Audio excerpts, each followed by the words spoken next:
Dinikahi majikan Arab berusia 70 tahun demi mengincar seluruh hartanya. Ini adalah rencana besarku untuk keluar dari kemiskinan. Namun tepat di malam pertama, saat pintu kamar mewah itu terkunci, aku justru menyesal karena namaku Linda. Aku masih ingat betul bagaimana aroma udara saat pertama kali kakiku menginjakkan kaki di Bandara King Abdulaziz. Bukan aroma parfum oud yang mewah seperti yang kubayangkan, melainkan hawa panas yang menyengat, kering, dan membawa bau debu yang seolah ingin mencekik tenggorokanku. Di dalam genggamanku, sebuah tas jinjing kusam berisi beberapa potong baju dan foto keluarga yang sudah mulai menguning di bagian tepinya, menjadi satu-satunya hartaku. Aku adalah seorang wanita dari sebuah desa kecil di Jawa Tengah, tempat di mana hijau sawah adalah sejauh mata memandang. Namun, hijau itu tidak bisa memberi makan perut adik-adikku atau membayar hutang bapak yang menumpuk setelah gagal panen bertahun-tahun. Maka disinilah aku, berdiri di negeri yang asing, merasa kecil dan tak berdaya, di bawah bayang-bayang gedung-gedung beton dan hamparan gurun yang tak berujung. Perjalananku menuju rumah majikan baruku terasa seperti mimpi buruk yang panjang. Sopir yang menjemputku tidak banyak bicara. Ia hanya menatapku sesekali dari spion tengah, sementara aku terus meremas ujung jilbabku, merapalkan doa-doa pendek yang kuhafal sejak kecil. Aku takut, sangat takut. Bayangan tentang majikan kejam yang sering kudengar di berita televisi menghantui pikiranku. Apakah aku akan dipukul? Apakah aku akan dikurung? Namun mobil itu akhirnya berhenti di depan sebuah gerbang besi tinggi yang megah. Di baliknya, berdiri sebuah bangunan yang lebih mirip istana daripada sebuah rumah. Pilar-pilar marmer putih menjulang tinggi, dan tanaman hias yang tertata rapi tampak kontras dengan kegersangan di luar pagar. "Ini rumah Tuan Abdullah," ucap sopir itu singkat. Aku melangkah masuk dengan kaki gemetar. Di dalam, aku disambut oleh kemewahan yang bahkan tidak pernah mampir dalam mimpiku yang paling liar sekalipun. Lantainya begitu mengkilap hingga aku bisa melihat pantulan wajahku yang kuyu dan penuh peluh. Lampu kristal bergantungan di langit-langit, memancarkan cahaya keemasan yang menyilaukan mata. Lalu, aku melihatnya. Di sebuah kursi besar yang dilapisi beludru merah, duduklah seorang pria tua. Rambut dan janggutnya sudah memutih sempurna. Guratan-guratan di wajahnya menceritakan usia yang panjang, mungkin 70 tahun, atau bahkan lebih. Itulah Tuan Abdullah. Matanya yang teduh menatapku. Tidak ada kilat kemarahan atau keangkuhan di sana. Hanya ada sebuah kesunyian yang dalam, seolah ia adalah satu-satunya penghuni di istana seluas ini. "Siapa namamu, Nak?" tanyanya dalam bahasa Arab yang pelan. Aku hanya bisa menjawab dengan terbata-bata, menyebutkan namaku dengan suara yang hampir hilang di telan sunyi. Hari-hari pertamaku bekerja di sana adalah tentang membersihkan debu yang sebenarnya tidak ada. Rumah itu sudah terlalu bersih, namun Tuan Abdullah sepertinya hanya ingin melihat ada nyawa yang bergerak di dalam rumahnya.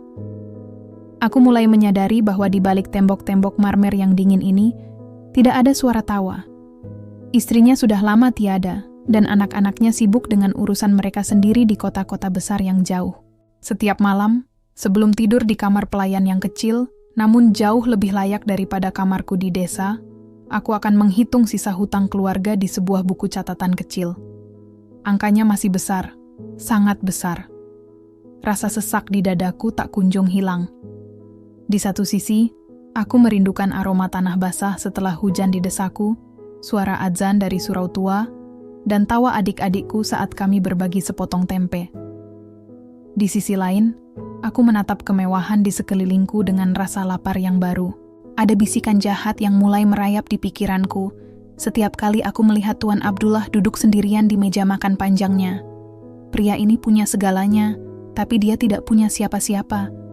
Sedangkan aku punya cinta yang besar untuk keluargaku, tapi aku tidak punya sepeser pun untuk menyelamatkan mereka.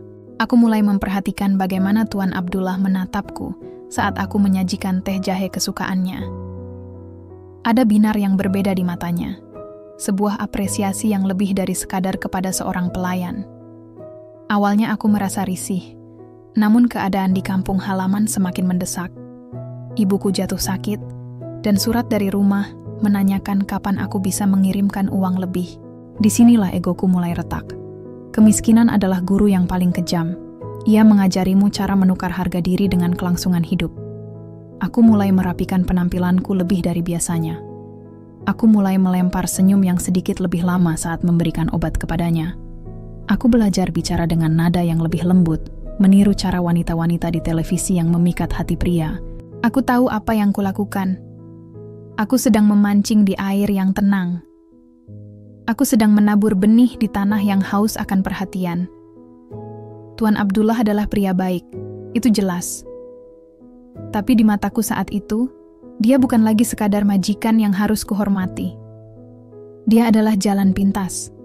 Dia adalah tiket keluar dari kesengsaraan yang telah mencekik garis keturunanku selama berpuluh-puluh tahun.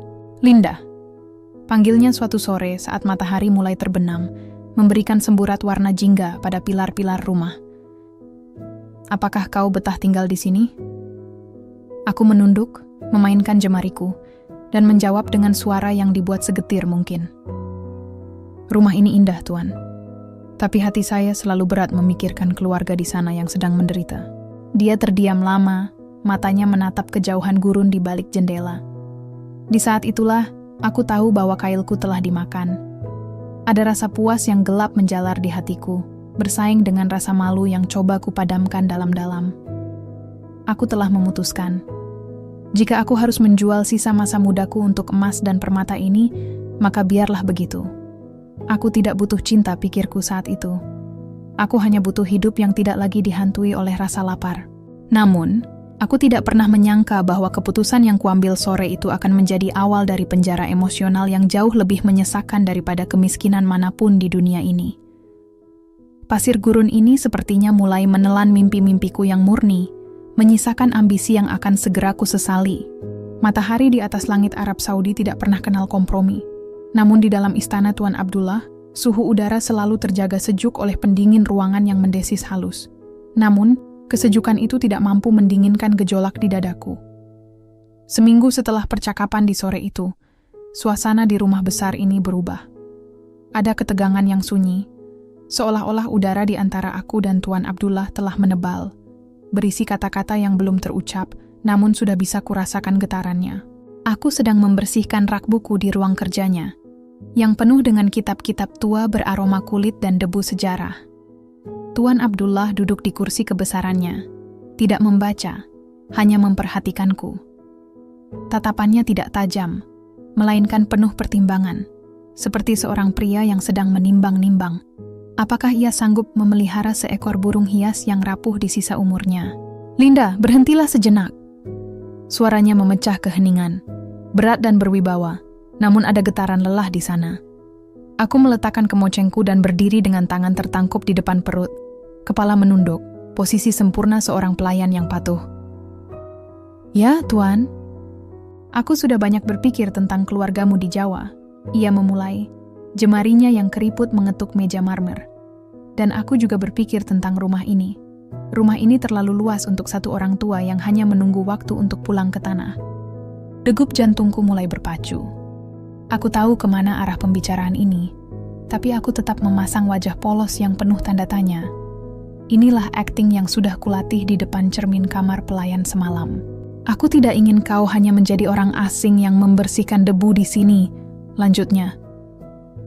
Ia berdiri, berjalan perlahan ke arah jendela yang menampilkan taman belakang dengan air mancur yang terus mengucur.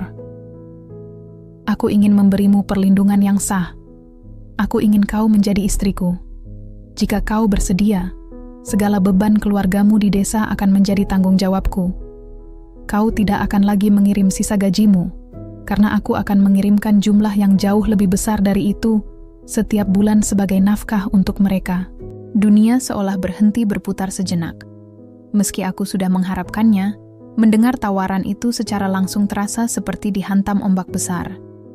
Menikah dengan pria berusia 70 tahun, pria yang lebih pantas menjadi kakekku, pria yang kulitnya sudah menggelambir dan langkahnya sudah gemetar, logikaku menjerit tentang masa muda, tentang impian menikahi pemuda desa yang tampan dan kuat, tentang cinta yang membuncah. Namun, di saat yang sama, bayangan wajah ibuku yang pucat karena sakit dan tangis adik-adikku yang putus, sekolah melintas seperti slide film yang menyakitkan. Aku melihat tanganku sendiri, tangan yang kasar karena kerja keras. Lalu melihat cincin emas besar di jari Tuan Abdullah. "Kenapa saya, Tuan?" Tanyaku, suaraku bergetar, kali ini tanpa dibuat-buat. Ia berbalik, menatapku dengan kelembutan yang membuatku merasa semakin jahat. "Karena kau punya mata yang jujur, Linda. Di rumah ini, semua orang menatapku karena hartaku. Tapi kau merawatku dengan ketelatenan yang sudah lama tidak kurasakan. Aku hanya ingin teman di penghujung jalanku. Mata yang jujur?" Aku ingin tertawa sekaligus menangis mendengarnya. Betapa pintarnya aku menyembunyikan rencana busukku di balik topeng kepatuhan ini. Tuan Abdullah tidak tahu bahwa di kepalaku, aku sudah menghitung berapa banyak emas yang bisa kukumpulkan dalam setahun jika aku menjadi istrinya. Saya butuh waktu untuk berpikir, Tuan, kataku lirih. "Tentu. Tapi ketahuilah, Linda, aku tidak memaksamu. Jika kau menolak, kau tetap boleh bekerja di sini. Tapi jika kau menerima, kau tidak akan pernah lagi merasa kekurangan dalam hidupmu. Kau akan menjadi ratu di rumah ini." Malam itu, aku tidak bisa tidur. Aku menatap langit-langit kamar pelayanku yang sempit.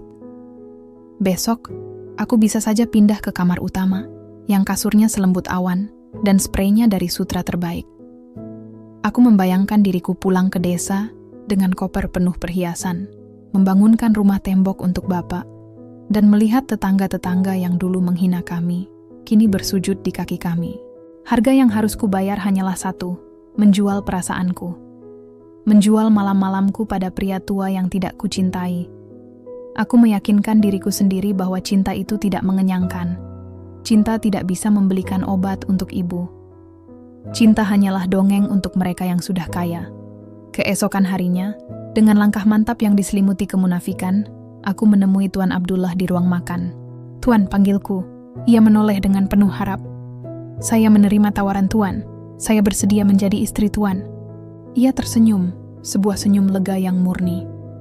Ia tidak tahu bahwa saat itu, aku baru saja menandatangani kontrak dengan iblis dalam diriku sendiri.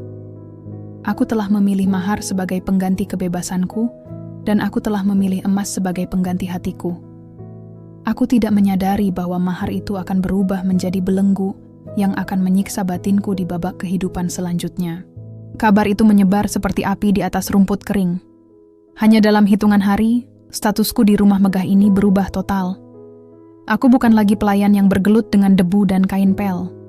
Aku adalah calon istri dari Tuan Abdullah. Pengurus rumah tangga yang biasanya menatapku dengan sebelah mata, kini menunduk hormat saat aku lewat. Namun, setiap penghormatan yang kuterima justru terasa seperti sembilu yang menyayat harga diriku. Persiapan pernikahan dilakukan dengan sangat cepat dan mewah. Tuan Abdullah ingin semuanya sempurna. Ia memanggil penjahit terbaik ke rumah untuk mengukur tubuhku. Kain sutra berwarna putih tulang dengan payet-payet mutiara yang berkilauan kini membalut tubuhku yang ringkih. Saat aku bercermin dengan gaun itu, aku tidak melihat seorang pengantin yang berbahagia. Aku melihat seorang gadis yang sedang didandani untuk menjadi pajangan di sebuah museum tua. "Kau sangat cantik, Linda," bisik Tuan Abdullah saat ia melihatku mencoba gaun itu untuk pertama kalinya. Aku memaksakan senyum yang paling manis, meski otot-otot wajahku terasa kaku. "Terima kasih, Tuan. Jangan panggil aku Tuan lagi. Panggil aku Abdullah," pintanya lembut. Aku mengangguk pelan, namun lidahku terasa keluh. Bagiku, dia tetaplah majikanku. Dia tetaplah pria yang membeli hidupku dengan tumpukan rial. Bagaimana mungkin aku bisa menyebut namanya dengan nada kasih sayang, jika di kepalaku hanya ada angka-angka kiriman uang untuk keluargaku di desa. Malam sebelum hari akad, aku menelepon ibu di kampung. Suara ibu terdengar sangat ceria, jauh lebih sehat dari terakhir kali kami bicara. Ia bercerita bahwa bapak sudah mulai merenovasi bagian atap rumah yang bocor berkat uang muka yang dikirimkan oleh Tuan Abdullah. "Linda, kau adalah penyelamat keluarga kita. Semoga kau bahagia dengan Tuan yang baik itu." Suara ibu bergetar karena haru. Aku menutup telepon dengan tangan yang gemetar hebat. Penyelamat? Aku merasa lebih seperti pengkhianat. Aku membohongi ibu, aku membohongi dunia, dan yang paling parah, aku membohongi diriku sendiri.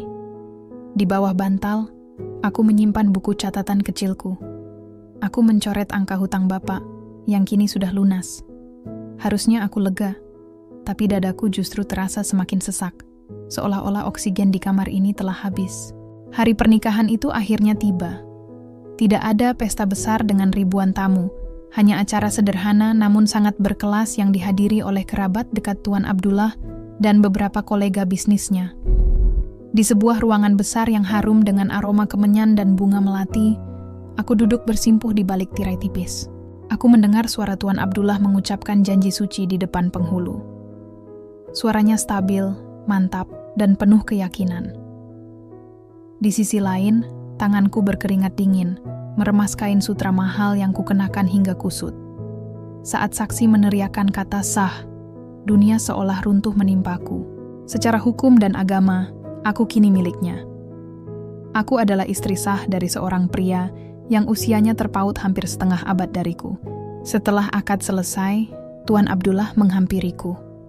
Ia mengambil tanganku, lalu menyematkan sebuah cincin berlian yang ukurannya cukup besar untuk membangun 3 rumah di desaku. Kilauan berlian itu begitu menyilaukan, namun mataku justru terasa panas. Saat ia mengecup keningku, aku merasakan sensasi kulitnya yang dingin dan kering bersentuhan dengan kulitku.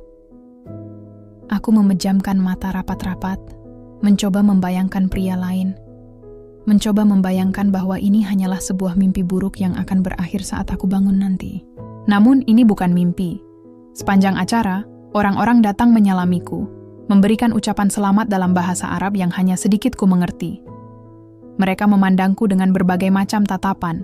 Ada yang iri, ada yang sinis, dan ada yang menatapku, seolah-olah aku hanyalah barang mewah, yang baru saja dibeli Abdullah untuk melengkapi koleksi barang antiknya. "Kau baik-baik saja?"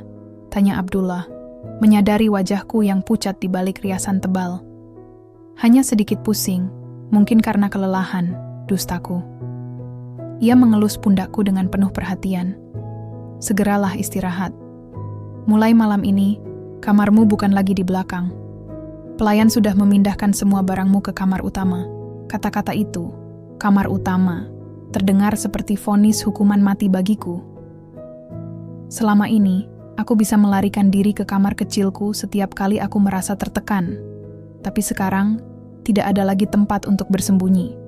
Aku harus berbagi ruang, berbagi napas, dan berbagi hidup dengan pria ini. Saat malam mulai merangkak naik dan tamu-tamu mulai pulang, aku berdiri di depan pintu kamar utama yang besar dan megah.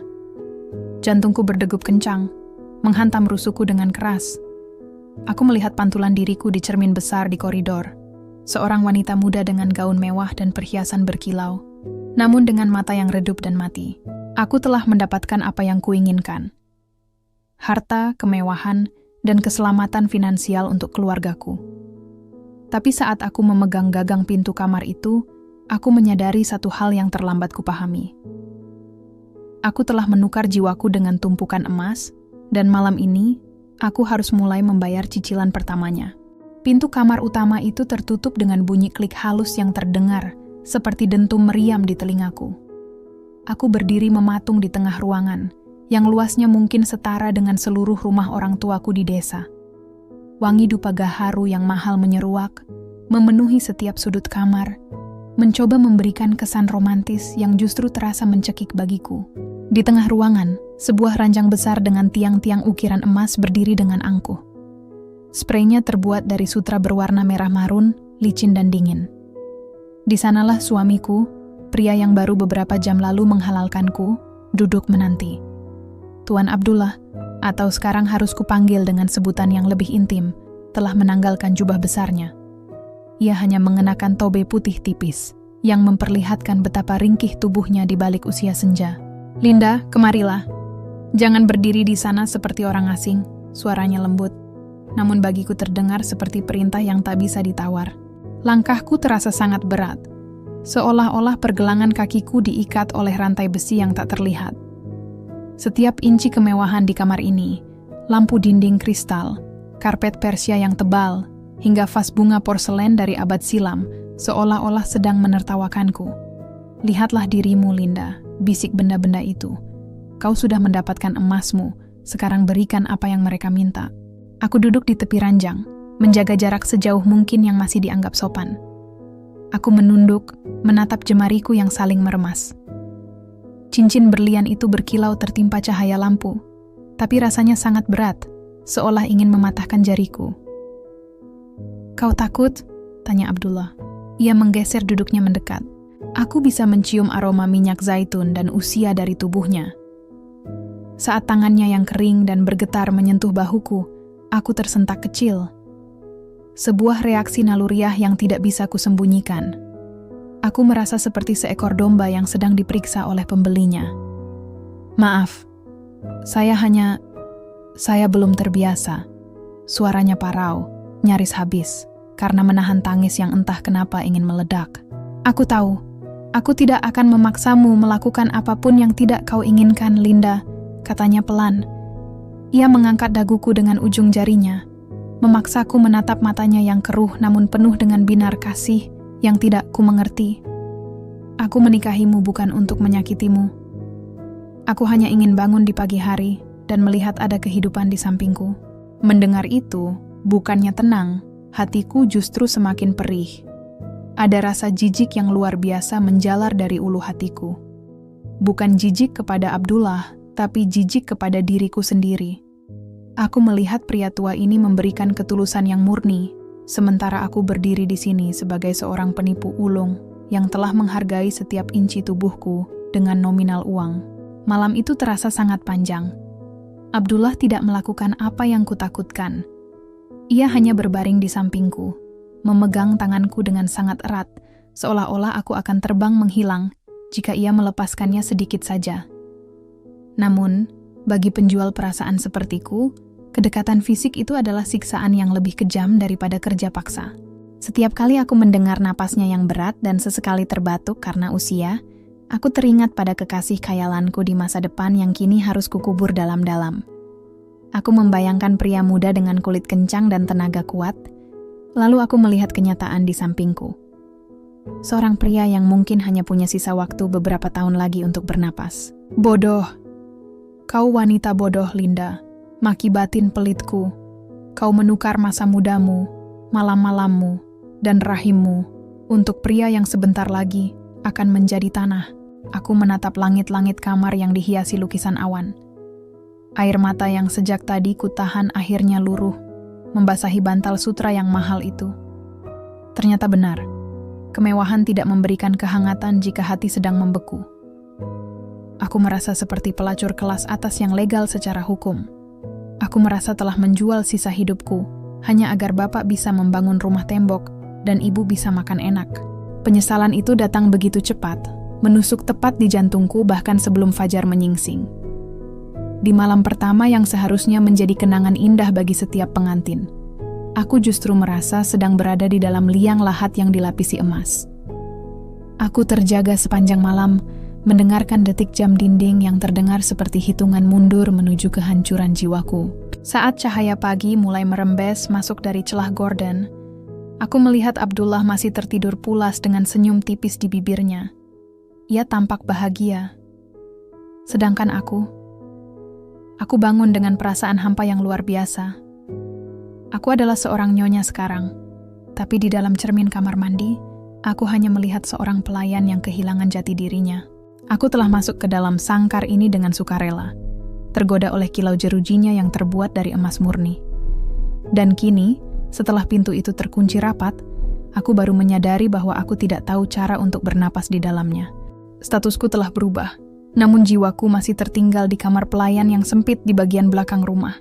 Kini, setiap pagi, aku terbangun di atas kasur yang begitu empuk hingga tubuhku seolah tenggelam, namun rasanya tetap tak senyaman dipan kayu di desaku. Aku adalah Nyonya Abdullah.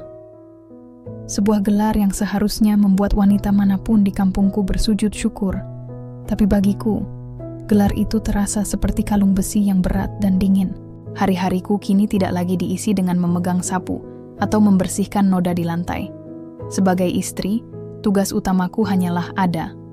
Aku harus ada saat Abdullah bangun, ada saat ia makan, dan ada saat ia ingin berbicara.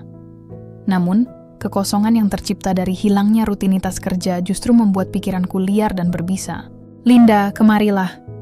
Lihat apa yang dibawa oleh pelayan dari pasar pagi ini," panggil Abdullah suatu pagi. Ia duduk di beranda yang menghadap ke kebun mawar pribadinya. Di atas meja marmer, tergeletak sebuah kotak beludru hitam. Saat ia membukanya, sebuah kalung zamrud dengan butiran berlian kecil berkilau tertimpa cahaya matahari. "Ini untukmu." Warna hijaunya mengingatkanku pada matamu yang tenang. Ucapnya dengan nada tulus yang selalu berhasil membuat dadaku sesak. Aku memaksakan senyum, sebuah lengkungan bibir yang sudah kulas sedemikian rupa agar tampak alami. "Ini terlalu indah, Abdullah. Terima kasih." Ia mencoba memakaikannya di leherku.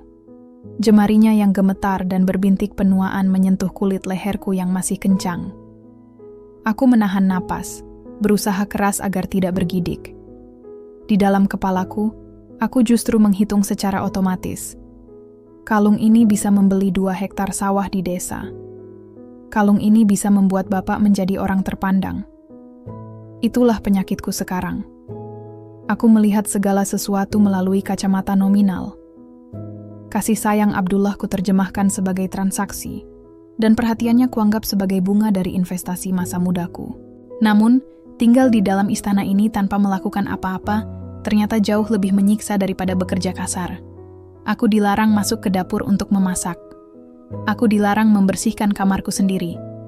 Para pelayan lain menatapku dengan kombinasi antara hormat yang dipaksakan dan kecemburuan yang tersembunyi.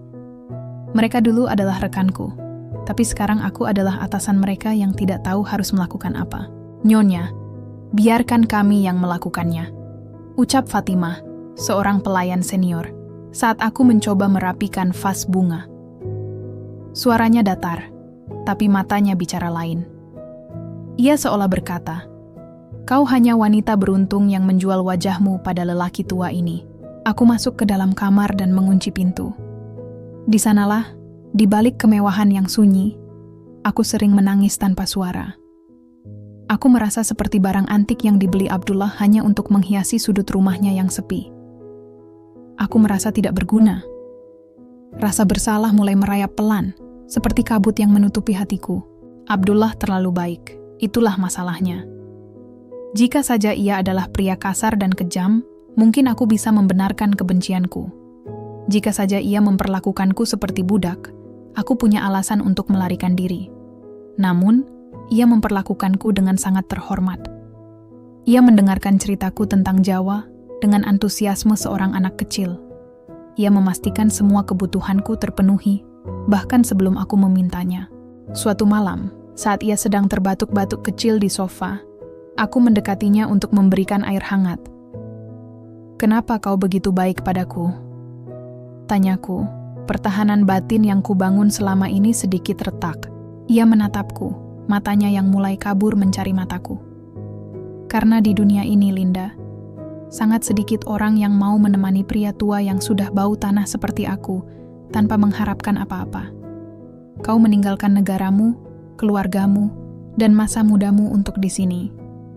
Itu adalah pengorbanan yang tak ternilai bagiku." Kalimat itu menghujamku tepat di ulu hati. Tanpa mengharapkan apa-apa, aku ingin berteriak di depannya bahwa aku menginginkan segalanya, hartanya, uangnya, warisannya.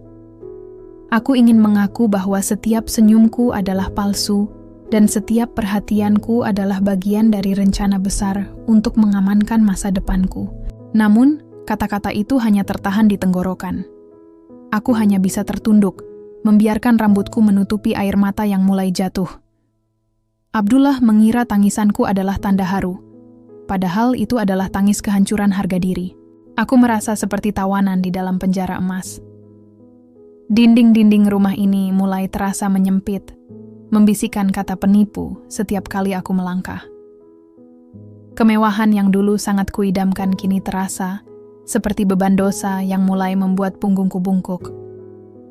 Aku mendapatkan hartanya, tapi aku kehilangan kedamaian di dalam jiwaku sendiri. Penyakit itu datang tanpa peringatan, seperti badai pasir yang tiba-tiba membutakan pandangan. Mungkin itu adalah akumulasi dari rasa lelah batin yang kupendam, Atau mungkin tubuhku memang sedang memberontak terhadap udara gurun yang kering. Suatu sore, kepalaku terasa seperti dihantam palu godam. Pandanganku kabur, dan suhu tubuhku melonjak begitu tinggi hingga aku merasa seolah-olah sedang terbakar di tengah salju. Aku jatuh pingsan di lorong dekat ruang makan. Hal terakhir yang kuingat adalah bunyi pecahnya vas porselen yang kusenggol, dan suara teriakan panik Tuan Abdullah yang memanggil namaku. Saat aku membuka mata, aku tidak berada di rumah sakit. Aku berada di kamar utama kami. Cahaya lampu diredupkan, menciptakan suasana remang yang tenang. Hal pertama yang kurasakan adalah sesuatu yang dingin dan basah di keningku. Sebuah kompresan air mawar.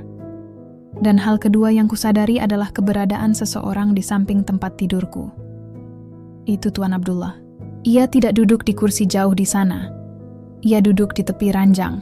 Punggungnya yang sudah bungkuk tampak semakin letih. Tangannya yang gemetar sedang memeras kain di dalam baskom perak. Ia tidak memanggil pelayan untuk melakukan tugas ini. Ia melakukannya sendiri. "Kau sudah bangun, Habibti?" Suaranya serak, syarat dengan kecemasan yang tak bisa disembunyikan. Aku mencoba untuk duduk, tapi rasa mual segera menyerang. "Kenapa? Kenapa Anda yang melakukan ini? Di mana para pelayan?" Suaraku nyaris hanya berupa bisikan. Ia tersenyum tipis, sebuah senyum yang tulus namun menyedihkan. "Mereka sudah kuseru untuk beristirahat. Aku ingin memastikan sendiri bahwa napasmu masih teratur. Aku tidak bisa tidur memikirkanmu yang tiba-tiba ambruk seperti itu." Aku terdiam. Dadaku terasa sesak oleh sesuatu yang lebih sakit daripada demam ini. Aku menatap pria tua di hadapanku. Di bawah cahaya remang, guratan-guratan di wajahnya tampak lebih dalam. Ia terlihat sangat rapuh, seolah-olah embusan angin yang agak kencang saja bisa mematahkan tulangnya. Namun, di dalam kerapuhan itu, ia memancarkan kekuatan kasih sayang yang belum pernah kurasakan sebelumnya, bahkan dari orang tuaku sendiri yang selalu menuntut kiriman uang dariku. Sepanjang malam itu, ia tidak beranjak. Setiap kali aku merintih dalam tidur karena menggigil, aku bisa merasakan tangannya yang kering mengelus rambutku, membisikkan doa-doa dalam bahasa Arab yang menenangkan. Ia menyuapiku bubur gandum sesendok demi sesendok dengan kesabaran seorang ayah kepada anaknya yang masih balita. Ia tidak memandangku sebagai istri yang harus melayaninya, melainkan sebagai manusia yang sedang terluka. Di saat itulah, benteng es yang kubangun di sekeliling hatiku mulai retak. Selama ini, aku selalu memandangnya sebagai objek atau sasaran. Aku memandangnya sebagai tumpukan harta yang harus kukuras. Namun malam itu, topeng kepentinganku retak berkeping-keping. Aku melihatnya bukan sebagai pria kaya yang membeli hidupku, melainkan sebagai seorang jiwa yang sangat kesepian, yang hanya ingin memberikan cintanya sebelum lilin hidupnya padam. "Maafkan saya," gumamku tanpa sadar saat ia sedang mengusap keringat di leherku.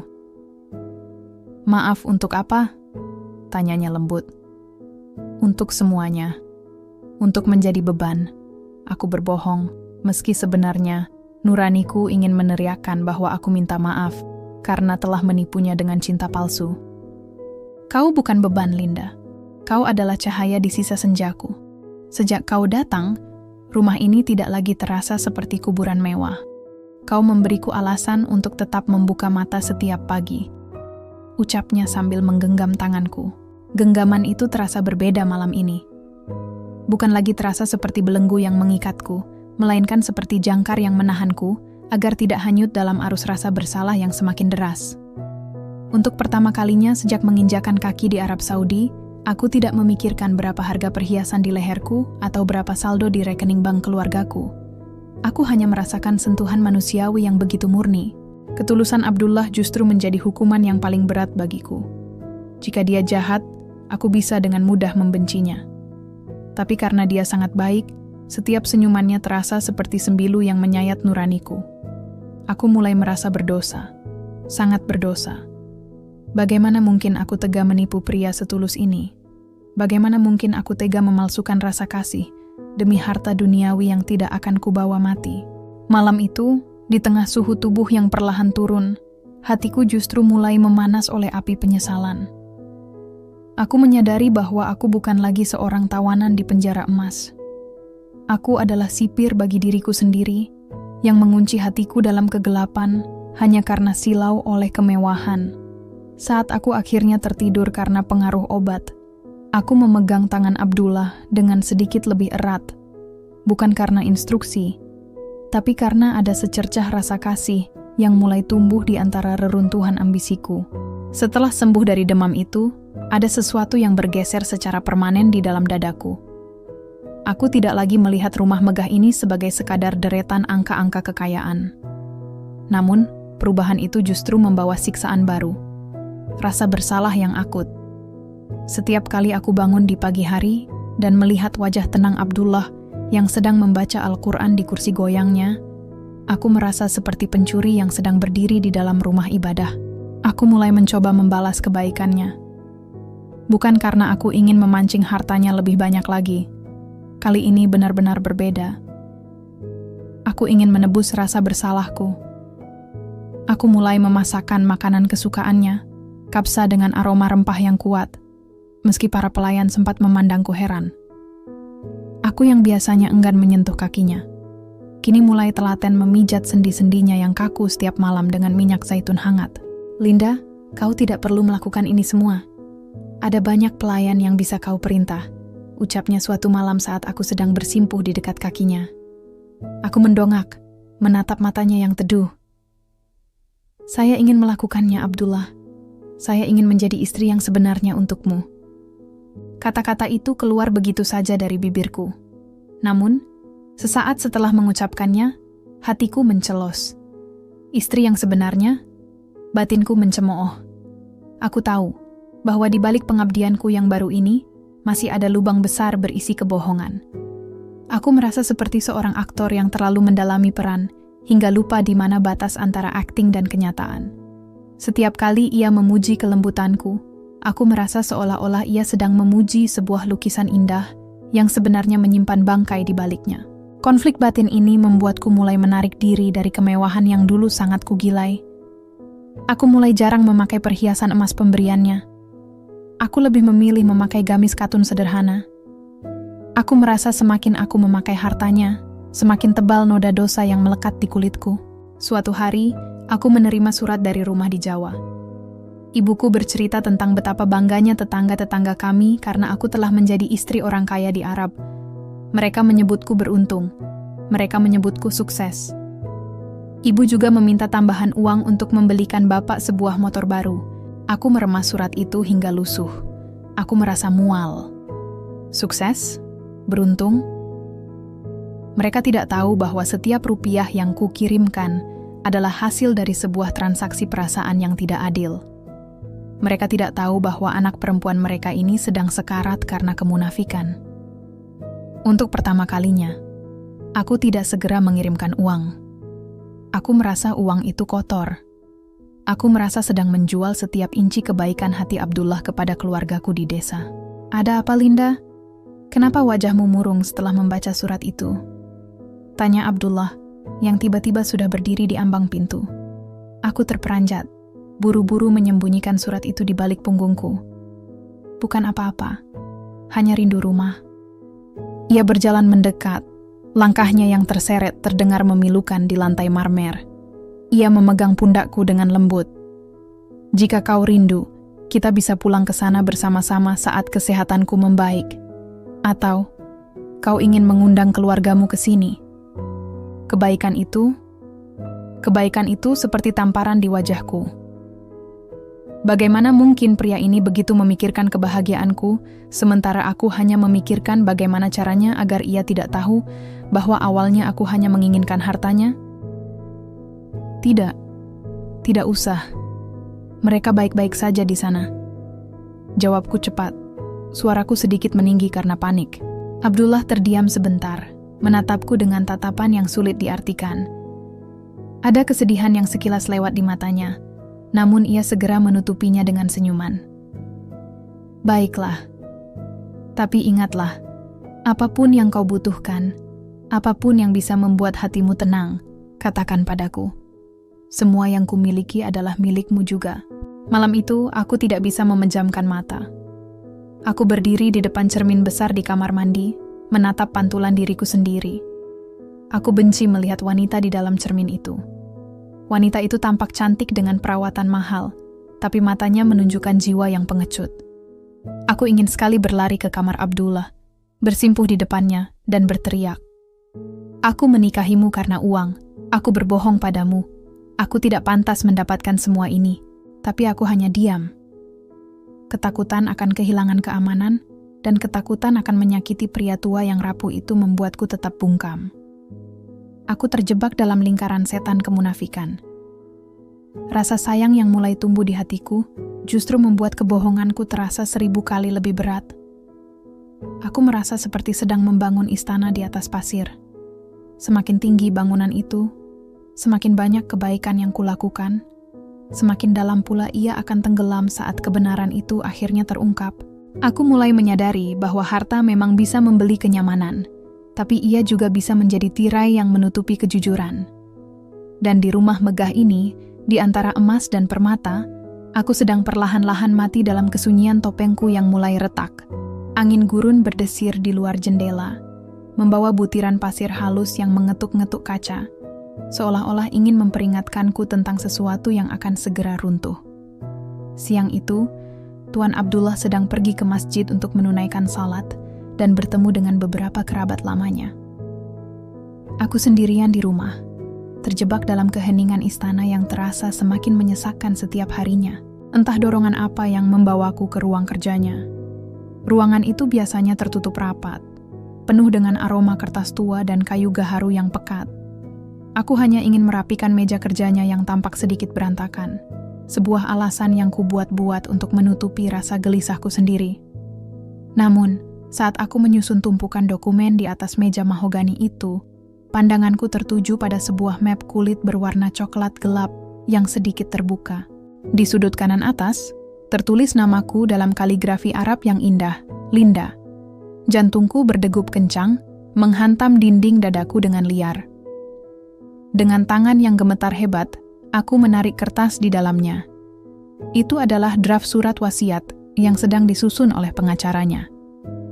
Mataku menyapu baris demi baris kalimat hukum yang dingin, namun isinya terasa seperti api yang membakar mataku. Jadi seluruh aset properti, saham, dan simpanan di bank tanpa terkecuali akan diwariskan kepada istriku, Linda. Ia adalah cahaya yang menerangi akhir hidupku, seseorang yang memberiku kedamaian di saat dunia mulai melupakanku.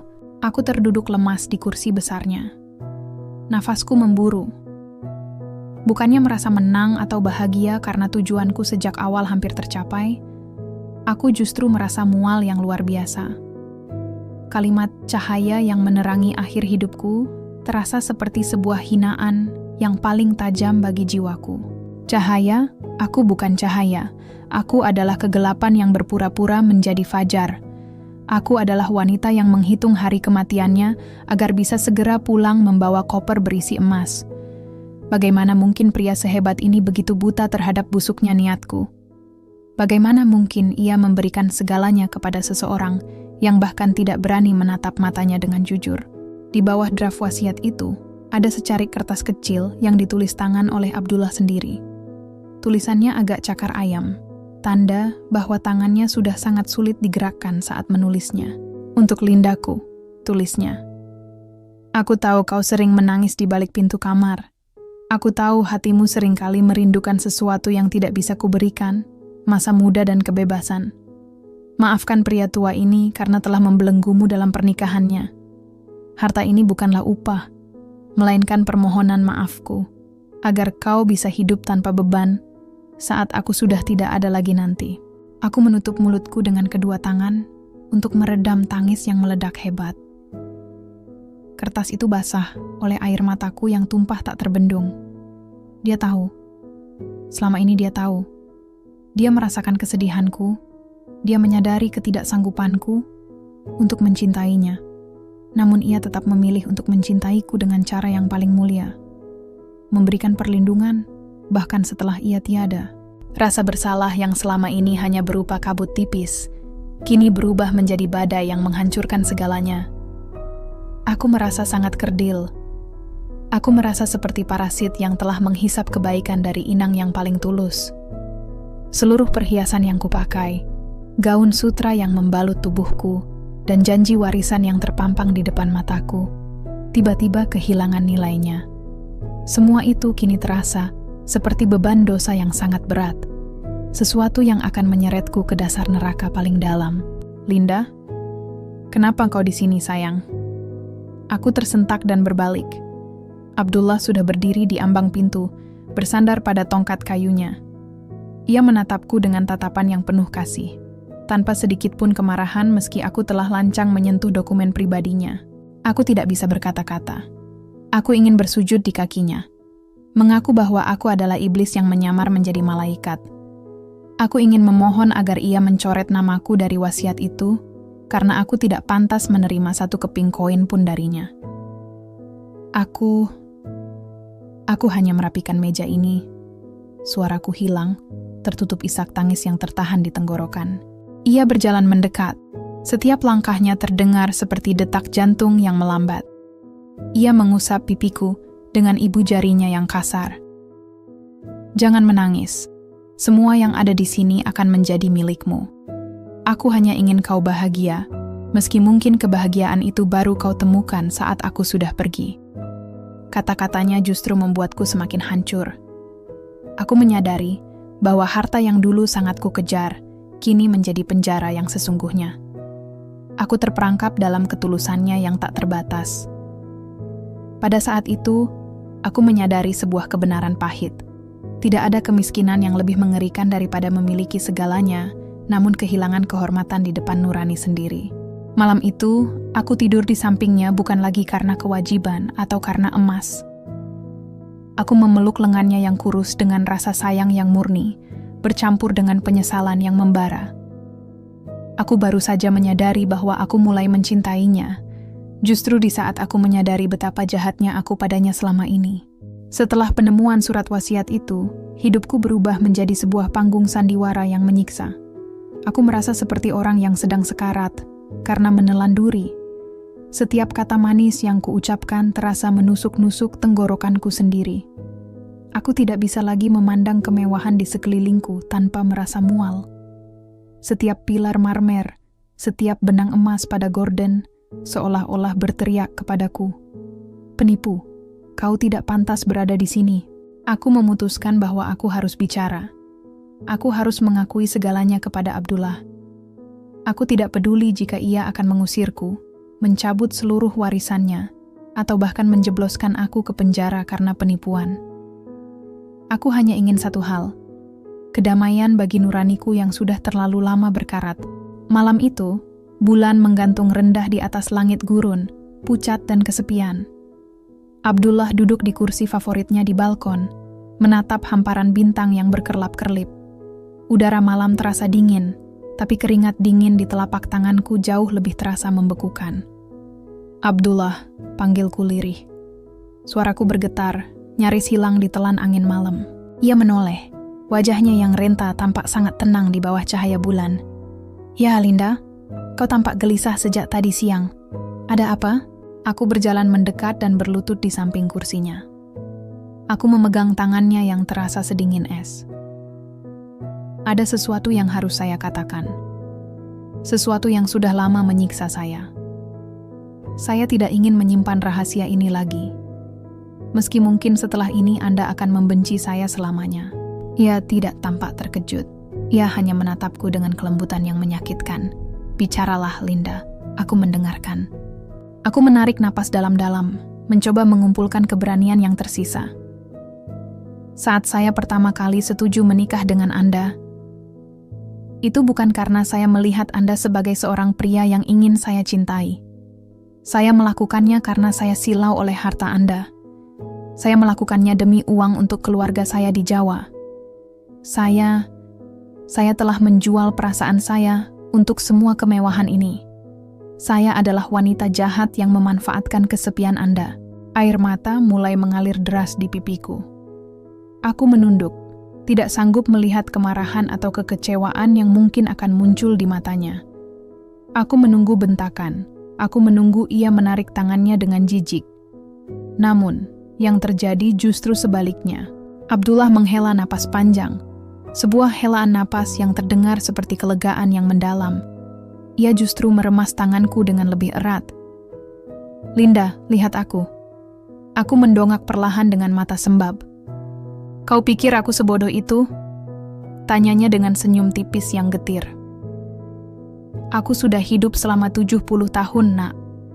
Aku sudah melihat ribuan wajah dan berbagai macam niat manusia. Aku tahu sejak hari pertama kau setuju bahwa motivasimu bukanlah cinta. Mana mungkin seorang gadis muda sepertimu tiba-tiba jatuh cinta pada pria yang tinggal menghitung hari sepertiku." Aku tertegun, lidahku keluh. Anda tahu? Aku tahu. Tapi aku tidak peduli." Lanjutnya, suaranya kini terdengar sangat lelah. "Bagiku, tidak masalah jika awalnya kau datang karena harta. Yang kulihat adalah bagaimana kau tetap tinggal. Aku melihat ketulusanmu saat kau merawatku ketika sakit. Aku melihat caramu menatapku akhir-akhir ini. Tatapan yang berbeda dari seorang pelayan yang sekadar menjalankan tugas. Aku sudah mendapatkan apa yang kubayar, Linda. Aku mendapatkan teman. Aku mendapatkan nyawa di rumah ini. Dan aku mendapatkan kasih sayangmu yang akhirnya menjadi nyata." Aku terisak hebat. Pengakuanku yang kupikir akan menjadi bom yang menghancurkan hubungan kami, justru menjadi cermin yang memperlihatkan betapa luasnya samudera kebaikan hati pria ini. Aku merasa lebih berdosa lagi sekarang. Ia tahu aku memanfaatkannya, namun ia tetap memilih untuk mencintaiku dan menjadikanku ahli warisnya. "Jangan pernah katakan kau jahat," bisiknya, tangannya yang gemetar menghapus air mataku. "Manusia memang seringkali tersesat karena kebutuhan. Tapi yang terpenting adalah kemana hatimu berlabuh pada akhirnya. Dan aku tahu, sekarang hatimu ada di sini, bersamaku." Aku ingin membalas kata-katanya, ingin mengatakan bahwa aku benar-benar mencintainya sekarang. Tapi tenggorokanku terkunci oleh rasa haru yang luar biasa. Malam itu, aku hanya bisa bersandar di pangkuannya, menangisi kebodohanku yang baru menyadari arti cinta sejati justru saat waktu sedang merangkak menuju akhirnya. Aku gagal mengakui segalanya dengan tuntas, karena kebaikannya jauh lebih besar daripada dosa-dosaku. Malam itu, udara di Riyadh terasa lebih tenang dari biasanya. Tidak ada desau angin yang kasar, tidak ada suara kendaraan yang sayup-sayup terdengar dari kejauhan. Hanya ada keheningan yang kental, seolah alam semesta sedang menahan napasnya.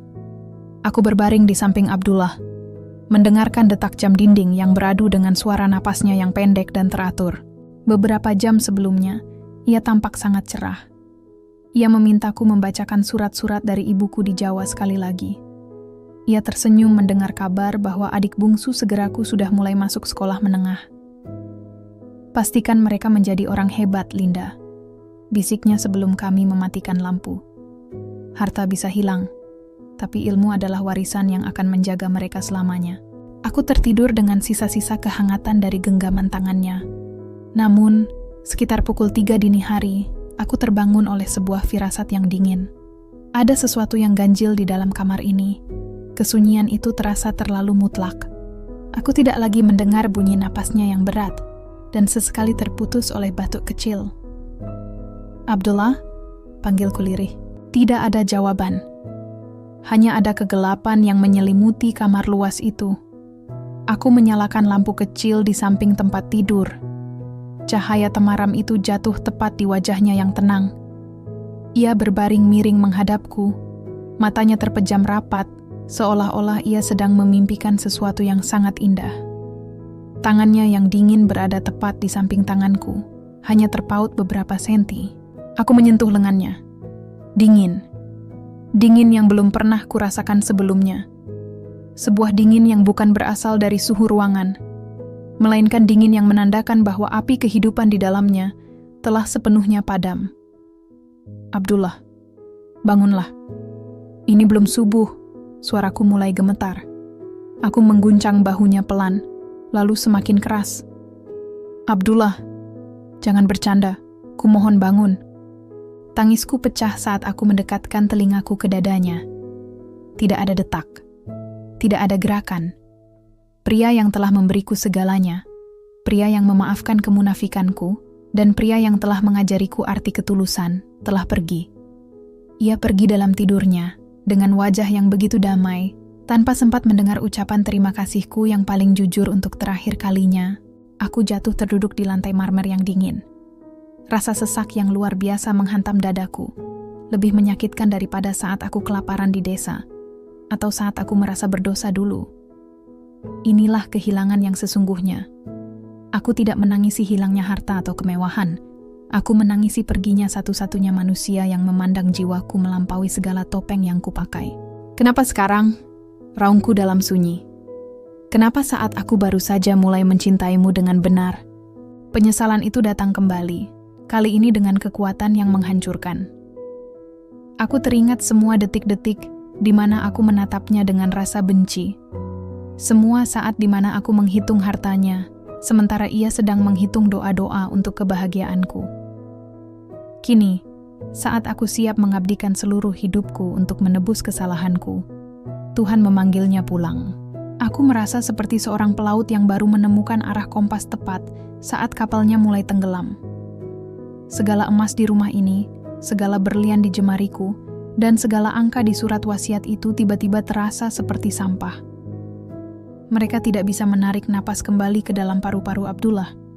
Mereka tidak bisa membuatku bisa memeluknya sekali lagi dan membisikkan bahwa aku benar-benar mencintainya.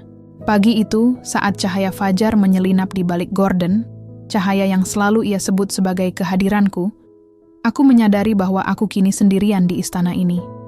Rumah ini kembali menjadi kuburan marmer yang sunyi, namun kali ini akulah penghuninya yang paling kesepian.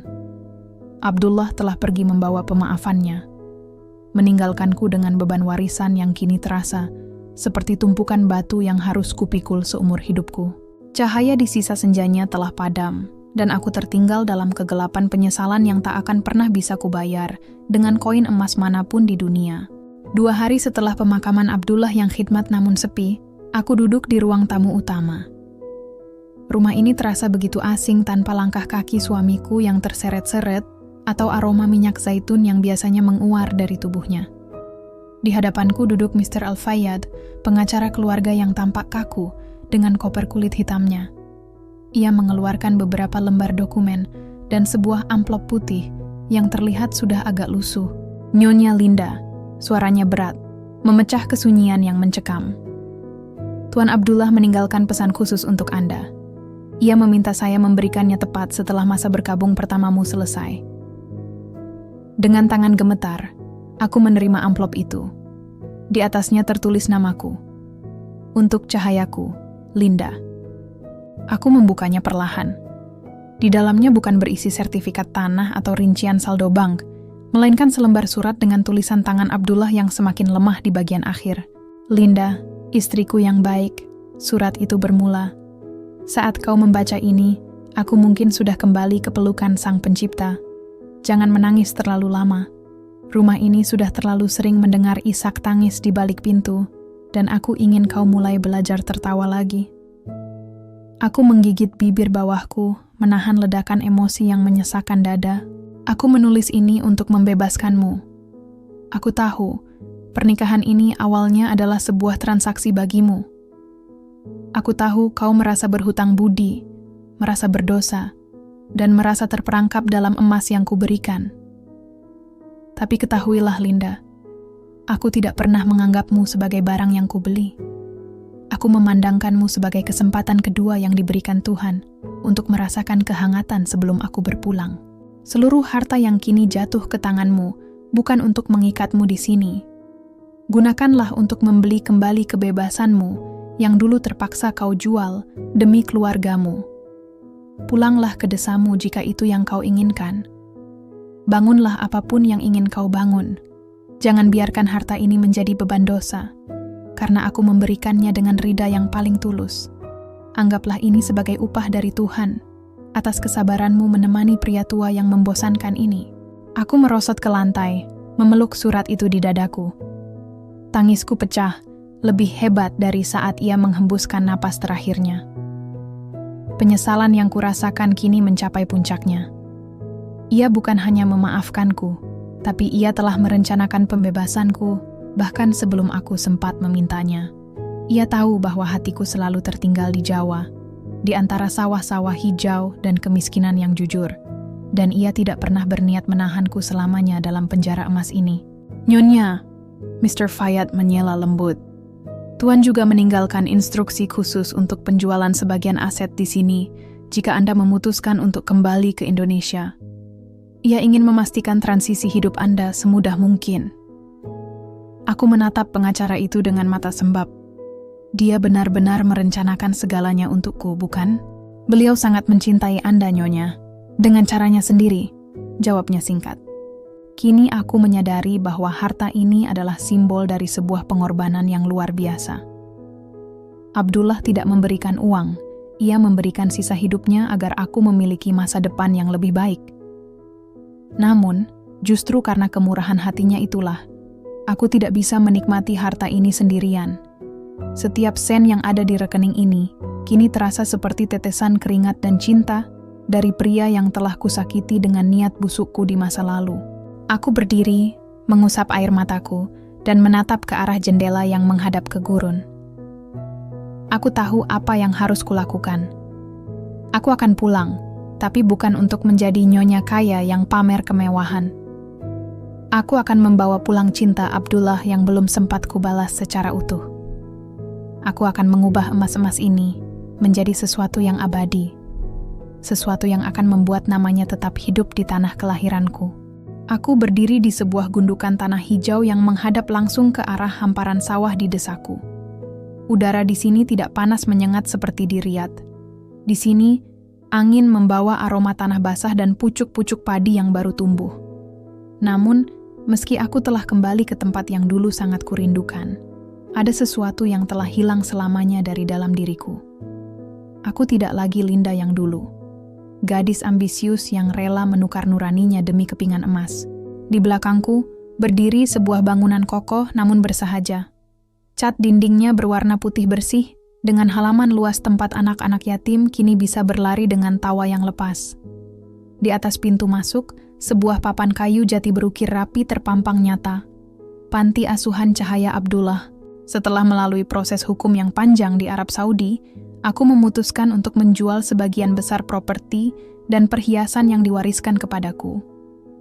Aku menyisakan secukupnya untuk kehidupan orang tuaku dan pendidikan adik-adikku agar mereka tidak perlu lagi merasakan perihnya kemiskinan yang mencekik. Sisanya, seluruh kekayaan yang dulu kuanggap sebagai hadiah kemenangan, kugunakan untuk membangun tempat ini. Aku tidak ingin hidup dalam kemewahan hasil dari sebuah penipuan perasaan. Bagiku, setiap sen uang itu adalah pengingat akan ketulusan seorang pria yang kubalas dengan kepalsuan. Maka, membangun panti asuhan ini adalah caraku untuk bernapas kembali. Ini adalah bentuk penebusan dosaku. Caraku membalas cinta Abdullah yang tak sempat kuberikan secara utuh saat ia masih bernapas. Ibu Linda, lihat, aku sudah bisa menulis nama Abdullah. Seorang anak kecil bernama Yusuf berlari menghampiriku, menunjukkan selembar kertas dengan tulisan yang masih miring dan berantakan. Aku berlutut, mengusap kepalanya dengan kasih sayang yang kini benar-benar murni. Bagus sekali, Yusuf. Teruslah belajar. Nama itu adalah nama seorang pria yang sangat baik hati. Setiap kali aku melihat anak-anak ini makan dengan lahap atau tidur dengan nyenyak, aku merasakan kehadiran Abdullah di dekatku. Aku merasa beban berat di pundakku sedikit demi sedikit terangkat. Harta yang dulu kurasa sebagai beban dosa, kini berubah menjadi jembatan kebaikan bagi mereka yang membutuhkan. Aku menyadari bahwa ini mungkin cara Tuhan mengampuniku, dengan membiarkan tangan-tanganku menjadi perpanjangan tangan Abdullah untuk membantu orang lain. Namun, di setiap sudut hatiku, penyesalan itu tetap tinggal sebagai penghuni tetap.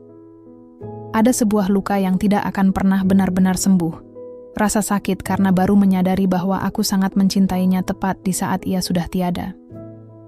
Aku sering menghabiskan waktu sore sendirian di balkon panti, menatap matahari terbenam yang mengingatkanku pada senja terakhir kami di balkon rumah megahnya di Riyadh. Kini, aku hidup dalam kedamaian yang sederhana. Aku tidak lagi memakai perhiasan berlian atau gaun sutra. Aku hanya memakai gamis katun sederhana, sama seperti saat aku pertama kali berangkat menjadi perantau. Ternyata benar apa yang orang bijak katakan, Harta bisa membeli tempat tidur yang mewah, tapi tidak bisa membeli tidur yang nyenyak. Ia bisa membeli pengakuan, tapi tidak bisa membeli ketulusan hati. Aku menutup mataku, membiarkan angin desa menerpa wajahku. Di dalam hatiku, aku berbisik pelan, berharap suaraku sampai ke alam sana. Terima kasih Abdullah. Terima kasih karena telah mencintaiku lebih dari yang seharusnya aku dapatkan. Harta ini tidak pernah membuatku bahagia, tapi cintamu telah menjadikanku manusia yang baru. Kisahku adalah sebuah pengingat bahwa kebahagiaan sejati tidak terletak pada apa yang kita miliki, melainkan pada kejujuran dalam memberi dan menerima. Aku telah kehilangan cintaku untuk mendapatkan harta, hanya untuk menyadari bahwa aku bersedia menukar seluruh harta ini hanya untuk satu hari lagi bersama pria yang dulu kuanggap sebagai sekadar jalan pintas menuju kemewahan. Kini, aku hidup untuk menebus waktu, dalam damai yang dibasuh oleh air mata penyesalan yang abadi.